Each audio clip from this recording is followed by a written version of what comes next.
it's going to be Chadwick, Menista, and Jack Huebner in defense for USC with, of course, as I mentioned, Harrison Sue in goal, and the top forward line of Corey Newman, who was very nice to help me go over the pronunciations for USC before the game, joined on the top line by Preston Walker and David Beggart. Now, an interesting look.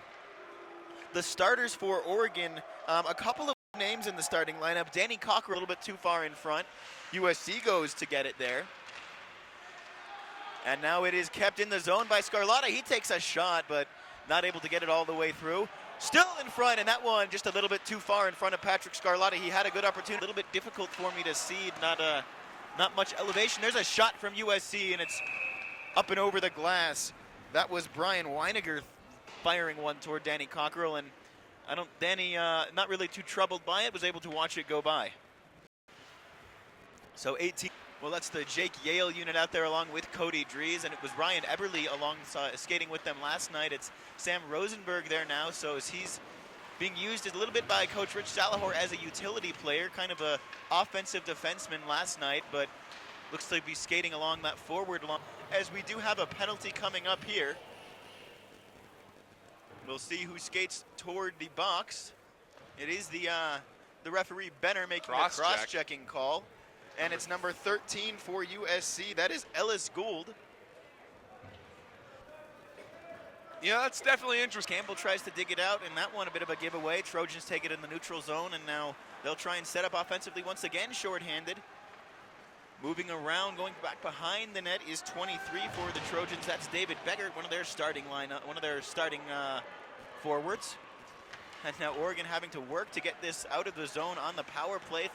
26 seconds left still on that. Lotta, who's then almost checked into his own bench. Pat Taylor with a couple of shoves, and Scarlotta got a kind of an inadvertent stick in the face there and sort of threw it away, and then giving him a push after that was Cody Clayton. Watch for those two to continue having some words throughout the game. Or Trevor McCarty is too long and would have won the race. That one was Jack Huebner and the icing call. That one, understandable call there. No complaints. Oh, yeah. That's pretty clear icing. McCarty probably could have won that race, but as we've seen time and time again, it kind of ends up getting called. Pass to the neutral zone, but it's USC with the puck. It feels like it's been a while since we've seen any sustained possession from the Ducks as Michael Luke goes for a hit there. And that one Chris Stankovic tried to find Zach Foss, but the pass wasn't clean enough. And now moving out with it is number 21 for the Trojans. That's Tyler Crystal. Ducks, so the first power play for USC, and going to be a test for Danny Crocker. Well, we've got our clock right on the spot, at least for this moment. 9:06 left officially in this one, so 7:06. Joe Hoover will be hopping out of the box, and there we go. That really is going to be enough. Hoover standing in the box, Hoover's out of the box. And USC now has gone 0 for 1 on their first power play, but it was a very good look, and I think Oregon cannot again, and a hand pass called, and now they're going to figure out what's going on with the scoreboard while they have the opportunity. Anybody's guess, though. Not entirely sure, as everything seemed to be working completely fine there. And we're still going crazy with the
Ducks sent down or had told to take.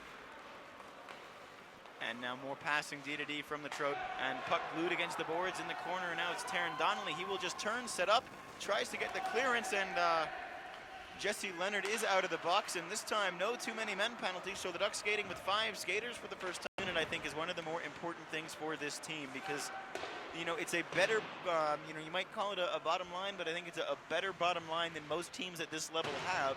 And they can play against top units, maybe not score against top units very often, but they can compete really against anyone who they need to, and that's such a luxury for Rich Salahor to be able to roll 4 lines like that. Absolutely. Now USC on the power play here, trying to make something happen. They've been very good at getting opportunities on the power play so far, but obviously have not been able to put one past number 1 in white. And that one not cleanly handled. Could be a break for Chris Campbell if he gets to that one first, and he does just enough to make things difficult. Nice job by Taron Donnelly. What a performance so far for the first 20 minutes and 20 minutes in the first period and 15 minutes of this period. He has looked very good, obviously with a 1-goal game. Not a lot of room for error, or no room for error really, for the Trojan, the Duck netminder there. And 1 goal from the Trojans, you know, this can be one bad bounce could be very different. 18 and pass backwards there from the Trojans as they try and get this extended advantage. The shot goes wide, and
see if there's 20 minutes left in their season, then you've come all this way and had all this trouble for 1 game. Oregon, though, you really want that shot at Utah. Ducks didn't get a chance to play Utah this year, and you know they've been really kind of looking to get the what would be a monumental win against the Utes. And again, I will make a point of saying that officially it's not Utah in that final yet. We do have a second. Be happy with that one if you're head coach Rich Salahor for the Ducks. Chris Campbell obviously stepping up tonight. Well, and the USC coaching staff seems to be discussing something with the officials there. I'm not really sure what it can be, but it is an extensive discussion here. Not an argument. No one's waving their arms or you know, yelling and screaming. But goes down there. Had a chance maybe for a breakaway, but got tangled up. Here's a chance now for USC as they move into the zone. It's Juho Peralta with it, or Pertia, excuse me, as another. There's our first referee fall of the tournament. Dylan and I have been watching with eagle eyes, and does not cross the red line. You know, we've kind of seen a bit of the same thing through all periods from the Trojans. You know, we saw them change it up a little bit towards the end of the second. Calling their own game. So Dylan and I will have a game off for the first time in this tournament. One-time shot goes wide. And another big hit there. That's Michael Luke doing his thing as the puck goes back into the neutral zone, taken by number 5, Roberto Islas for the Trojans. Islas gets it to Brian Weiniger. Trojans still not able to get a shot there, and there it is from Islas. You know, they really need to get something going if the Trojans want to put a goal on the board here. It's not like they haven't gotten shots. It's not like they haven't gotten possession, but I think they're getting very frustrated by Danny Cockrell, and frankly, watching some of the Trojans walking into the locker room as they use the same locker room door that the Huskies are congregating in front of, that is directly to Dylan and my left, so their ice door is right in front of our camera, and we watch them come off the ice, and even that is not what Oregon wanted. They only had 18 seconds of power play time there, and we're going to go to 4-on-4. 13:50 left in this game. It's Alex Selitzer who takes a seat. And Selitzer, him and his brother, they both used to like their sticks on defense very actively, and that can cause problems for them. Selitzer's stick lift, I think anyone who's ever played against them, it's almost a trademark thing, and sometimes he can end up catching body parts. Game, obviously they were going to need to score, but Danny Cockrell standing on his head, I think was the prediction we saw from Cody Dries' father when we talked to him before the game, and you know, with 13:03 left so far, that's panning out to be exactly correct. That was just a great save from Danny. You saw that one embossed amongst the whiteness of the two-hole. If you're not familiar, right over, even sure how that by Oregon. Looks like Danny Cockrell was just trying to cover up the puck, you know, trying to get it into his glove, and took a shove from one of the USC players, and it kind of unraveled from there. So it will be Trevor McCarty for Oregon and Roberto Islas for USC taking the penalties there. And we might have an issue unless they're going to be matching where they're at 2 minutes. Not sure if the scoreboard has the memory to present a number that's 25 more seconds shot for 1 minute and 26 more seconds. The first advantage, though, will be a brief 5-on-4 power play for USC coming up in 6 seconds when their own number 20, Preston Walker, exits the box. I hope you paid attention. There will be a quiz. So Will Daniels, Nick Shabara, and Joe Hoover out there. Not too shabby a group of players for the Ducks. Gingerly skating to the bench, or if he's actually injured here. We mentioned this in the first Ducks broadcast the Oregon on air yesterday. Kind of the culmination of a year-long project they've been doing looking at hockey injuries, and one of the big things that was mentioned in that story was the difference for a hockey player between being hurt. A USC Trojan. So 10:46 left, things starting to get awful tense here. 4-1 the score. Winner plays for the PAC-8 title tomorrow. Currently that would be Oregon, and good to see Nick Shabara is back out there for the Ducks along with Selitzer and Schott. So interesting grouping out there. Again, Trevor McCarty is in the box for the, so that's why the change of line there. Wonder if there maybe Cockrell back establishes possession, moving laterally, watching the puck as it's behind the net. Trojans to the point, now back to the corner. Chris Stankovic on defense.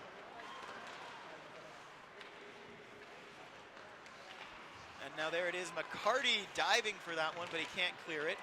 So he is back out on the ice. Is Selitzer indeed being called for the interference? I didn't see it, Dylan. That doesn't mean it didn't happen. Did you see it? Not entirely sure. I think there was some tough play. Alex Selitzer didn't really like kind of what happened. I think one of the players, one of the defensemen for the Trojans went down. You know, you got to call it. Well, you got to call what you got to call. USC with a slap shot, but it's blocked by Patrick Scarlotta, and that one hit him with the layout here. Just the benches. It looks like we might go 5-on-3 here. This, if it is true, you know, if you're the Trojans, this is the place you want to be, especially left in the third period. And referees are trying to determine what, in fact, they called. I'm sure there's a more logical explanation, but I just like to assume that that's the one that it is. Crowd not too excited here with this long delay of game. Yeah, a lot of milling about, and interesting watching both sets of parents right now, I honestly think, look equally nervous.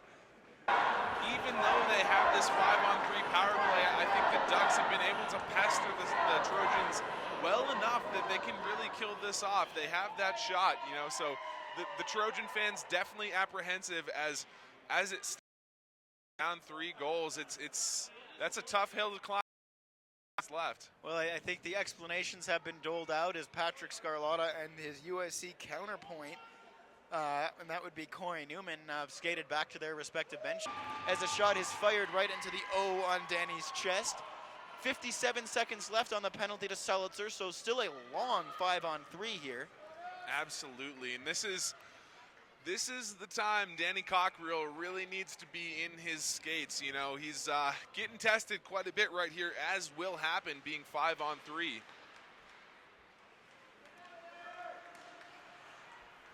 USC with the opportunity here. Oregon kind of a little bit compact, 5-on-3, just trying to cut down some shooting angles and allow USC. Danny Cockerill playing an amazing game. And now 4:15 left, 4-1 the score. Juho Pertia. I think that's a bit of a case of trying to do too much yourself. Obviously, if you're going to even try to make a run at this, you got to have every single player on your team playing. And a good defense there from Trevor McCarty, even though USC was able to eventually get the puck after McCarty went down. It's just kind of anything you can prolong possession for the Ducks or keep the puck on the correct side of the red line. Anything is always going to look good. Now here's the Ducks. 3-on-2 possibilities. Zach Foss, Chris Stankovic, and Chris Camp toward the bench. The USC bench mostly standing as well, and it's going to be a Duck timeout now. 52 seconds left in this one. Oregon with a 3-goal lead, and Danny Cockerill playing outstanding. Absolutely. Huge game for Danny Cockerill. You know, he's been equal to just about everything on the ice. He's had great awareness. His angles have been there. He's been offensive minded, and that's everything you'd like to see out of Danny Cockerill in a big game. So one more time for Dylan Lee, my name is Isaac Rosenthal. Thank you so much for joining us this afternoon. You have an outstanding rest of your day.